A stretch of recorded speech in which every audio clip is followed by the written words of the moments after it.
Recently, in one of my videos, I got a comment that said the following.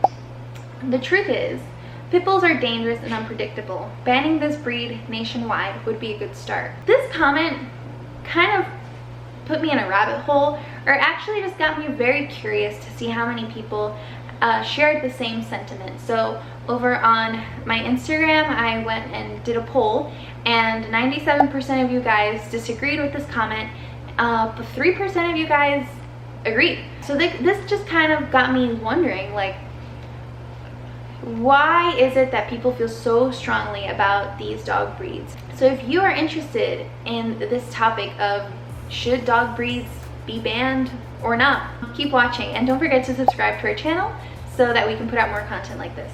I'm going to give you guys my hot take on this. I think that this person in particular that made this comment, along with the 3% of people that agreed with this comment on my poll, and probably a lot of other people who feel this way, who feel that certain dog breeds should be banned, I think that this stems from a lot of misinformation.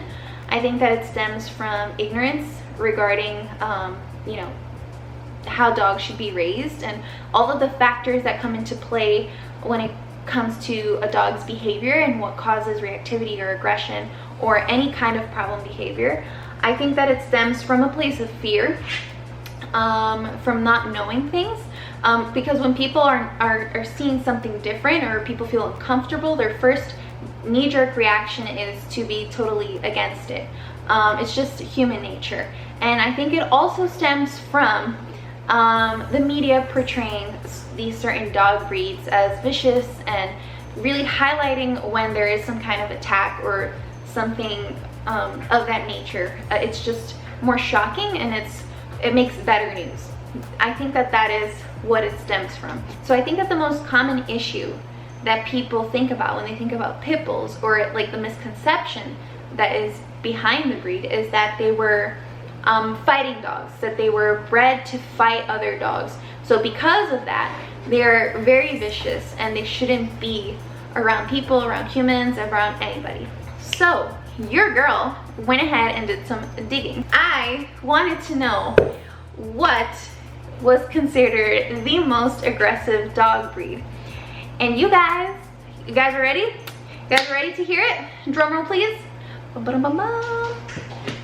It's a Chihuahua. The Chihuahua is the most aggressive dog breed, based on this particular study that I will be linking in the description so that you guys can see it. In this study, I'll just read you guys the beginning so that you guys get an idea about it. The present study surveyed the owners of more than 30 breeds of dogs using canine behavioral assessment and research questionnaire, a validated and reliable instrument for assessing typical and recent responses to a variety of common stimuli and situations. And then it just goes on to talk about how they did the study and the different types of breeds that they did the study on: Dutch Hounds, English Springer Spaniels, Golden Retrievers, Labrador Retrievers.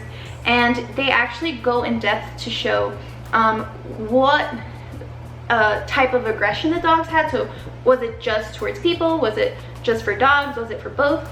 And yeah, the Chihuahua came on top to show the highest average of aggression directed towards both humans and dogs. And the Dutch Hounds were right next to it. So to me, like, this is pure gold.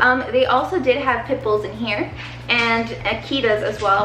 Very just highly specific if they did have any aggression, and that would just be for dog on dog aggression. Now, there was also another study that compared the behavioral characteristics of dogs in the United States and in Japan, because I really do think that it plays a role in like the culture that we have. In a lot of other countries, dogs are seen very differently in comparison to here in the US. Here it's almost like people expect every dog to be extremely social and friendly, whereas if you go to another country, dogs are given a lot of space and people seem to be a little bit more savvy regarding just their behavior. So for example, when I visited Ecuador and Brazil, of course there are a lot of stray dogs there, but maybe that's why people seem to have a little bit more knowledge on them, because they kind of just let the dogs do their thing. Like, it's like, even if somebody owns a dog, You don't just go up and pet them. You have to like talk to the owner. I thought that this study in particular was very interesting because it compared dogs in the US and in Japan. Higher rates of problem behaviors among Japanese dogs compared with US dogs suggests that a preference for small breed dogs and poor early development environment influence the behavioral characteristics of dogs. So this just adds to the point that a dog's behavior is linked to the environment that they're in while they are developing, and that this is regardless of their size. So yes, I know that pit bulls at some point were used for dog fighting. Their history goes way back than what people actually know. So I think it's important to talk about this. Hi. So cute. So cute. So cute. Oh my gosh. No, Dante, stop. You're vicious. You're a vicious dog. Get out of here. Okay, so let's talk about your friends, the pit bulls. Story time. Okay. So the origins of the pit bull. They actually come from way back in the 1800s. They were originally bred from Old English bulldogs, and they were used for bear and bull baiting back in the day. Once bull and bear baiting became banned, people wanted to get another form of entertainment, and that's when the dog-on-dog fighting started to happen, because it was just easier to hide since they didn't have to involve any other kind of species. After that, they actually became used in everyday life, so they were used for herding and guarding livestock and families against other predators and thieves, as well as helping to hunt animals, and they just became this all-around dog. And when the Animal Welfare Act of 1976 passed, that is when dog fighting was officially banned in all of the 50 states. And now, like in all things, people started to actually try to look for pit bulls in particular for dog fighting, and this reemerged in the media, and it started to give pit bulls a bad rep. Now you guys ready to hear what your boys over in Rome did with kind of Corsos? Okay. So Corsos were actually used in war. They were the preferred dog for Roman soldiers, and they would actually fast the dogs before they went into battle, just so that they'd be extra ravenous. Also, this is something that it's just so funny, because I have these dogs, they're like the biggest cuddle bugs, but then you hear what their ancestors did. By all accounts, these canine soldiers were fearless. Many used a piri-firi, I don't know if I pronounced that correctly, dogs who charged across enemy lines with buckets of flaming oil strapped on their backs. Beach? Like, really? Horses were used as Roman war dogs. They were also used for entertainment purposes, like they would make them fight like other animals, and like supposedly I think like it took 4 courses to take a lion down or something like that. And then later on, again, as people evolved, they started to use them in everyday life to protect livestock, to be guardians, very similar to pit bulls. So why did we just go through a brief history of pit bulls and kind of Corsos and all of that nature? The reason we did that is because I think it's very important to show how dogs are a product of humans, and how the dog itself is not the problem, it's the handler, right? And it's a handful of irresponsible owners that have given ammo to these people who think that these dog breeds should be banned, because in reality it's not the dog, it's never the dog. I don't think that dog breeds should be banned. I think that owners should be responsible in picking what kind of dog they want.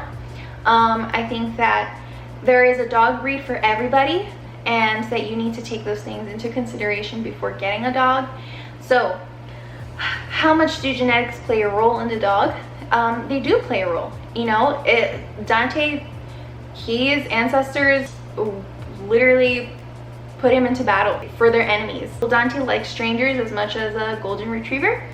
Probably not. And that's something that me as the owner, I have to be aware of. And that is something that I wanted in my dogs, because I wanted dogs that would protect me. With the pit bulls, they were put into dog fights. Does that mean that the pit bull is going to be fighting every single dog that they see on the street? No.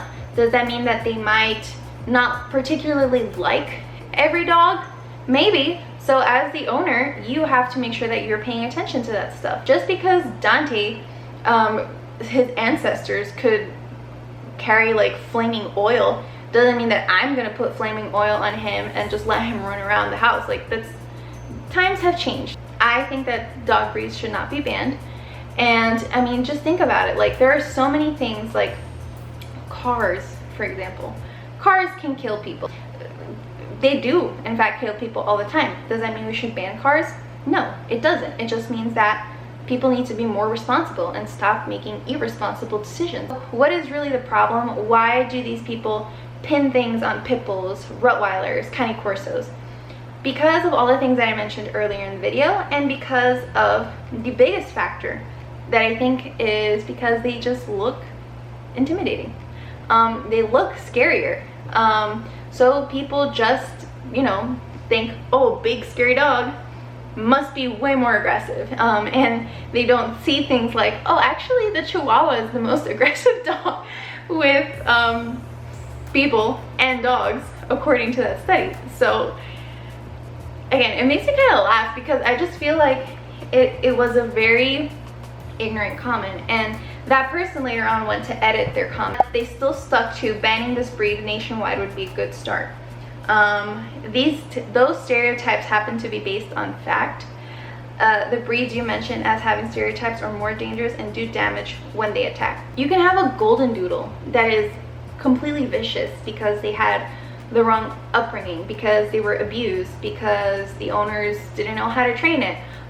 You can have so many dog breeds with these problems. So it's not based on fact. A dog's behavior is a direct correlation of the environment that they're in. Dogs react to things, and it's your job as an owner to prepare them for the outside world. So the solution for this is, if you're an owner of a large dog breed, a dog breed that gets a lot of hate or stereotypes thrown at them, I implore you to be responsible. Don't let your dog be unsupervised. Make sure that you know your dog well, that you know, hey, maybe my dog is not the type of dog to be around other dogs. With Peach, I know that she's extremely friendly. I'll still never leave her unsupervised. Dante, he's not as friendly. He'll probably stay with me all the time. It's really hard to not supervise him because he wants to be supervised all the time. That is my hot take. I'd love to hear your opinion about this topic. And don't forget to subscribe if you'd like to see more videos like this. Don't forget to check out the courses over at Fenrir that are amazing courses for you to improve your relationship with your dog. I'll leave the links in the description. And while you're there, you should also check out our merch and our memberships that are currently active if you want to support our channel. So thank you so much for watching this video. And yeah, I'll see you next time. Bye!